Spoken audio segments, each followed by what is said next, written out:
for the purpose of this, for my presentation, I'm a poet, basically. And I'm going to be in a poem, and I indulge you to listen. So when I say my people, you say waiting happen. Can everybody do that? Yes. Okay.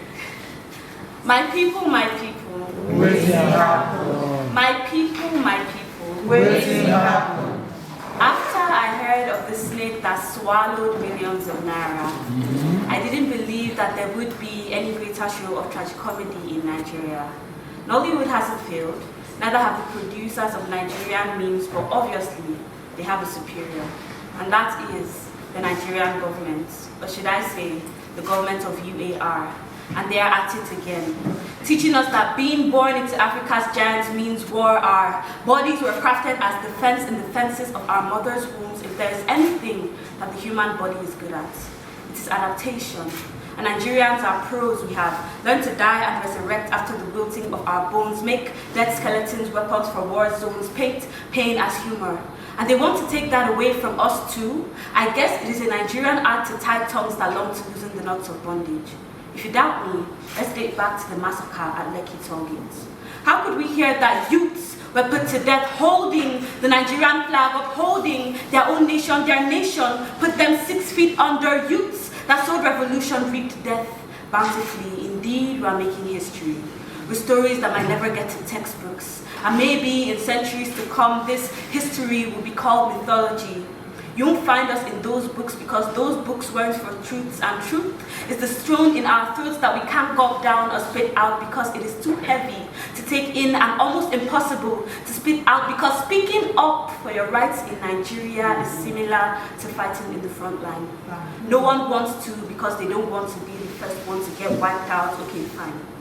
If this is too formal, we're marching informally through social media. Hashtag Twitter ban. Another scheme to render us silent. And every day I wake up and I just think, why them just they para for us, in the words of Davido, or maybe it be like we don't they talk too much, but this mouth is social media without the media, Twitter without the hashtags. My medium is my voice, and asking me to tame it would be like asking me how I have the audacity to breathe. My people, Waiting happen. my people, Waiting happen. After Nigerians are born, we learn two things. The first is to fight, and the second is to japa, otherwise sapa will dry your blood. Consequently, the Nigerian dream is to leave Nigeria, because akara balls are not the only things burning in the fire. The fiery heat of our nation has burned us, and we have all been burned again, and not the way the Holy Bible speaks of. We have been fighting, silently wiping away tears beneath our duvets. Our nation has fed us fear, and we're taught to live with it, accept it, adjust to suit injustice, tidy up, go to court, though we will always lose. Our tongues have lied dormant in our mouths, learning only how to spit out lies like, last, we go there alright.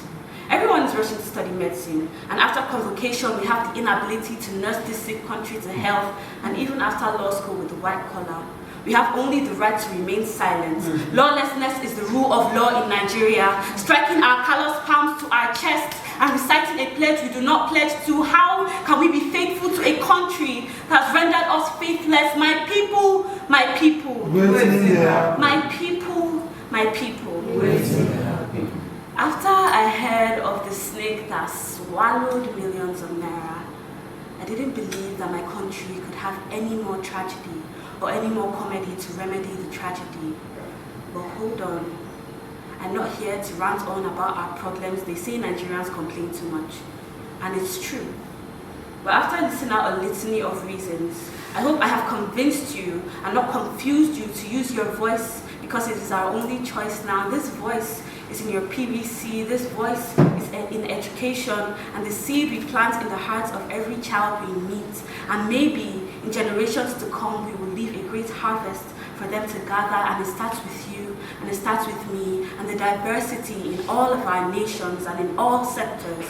So if you choose to use what you have, and we all bring it together as one, into one peaceful bundle that we call Nigeria, then maybe this great giant can walk again. And remember, I know that in the process of trying to do this, in the process of trying to make peace, they might try to cuff our truths. But remember that handcuffs no fit cuff our truths. This revolution starts with you. And if we perish, my people, if we perish in the process, then we perish. Thank you.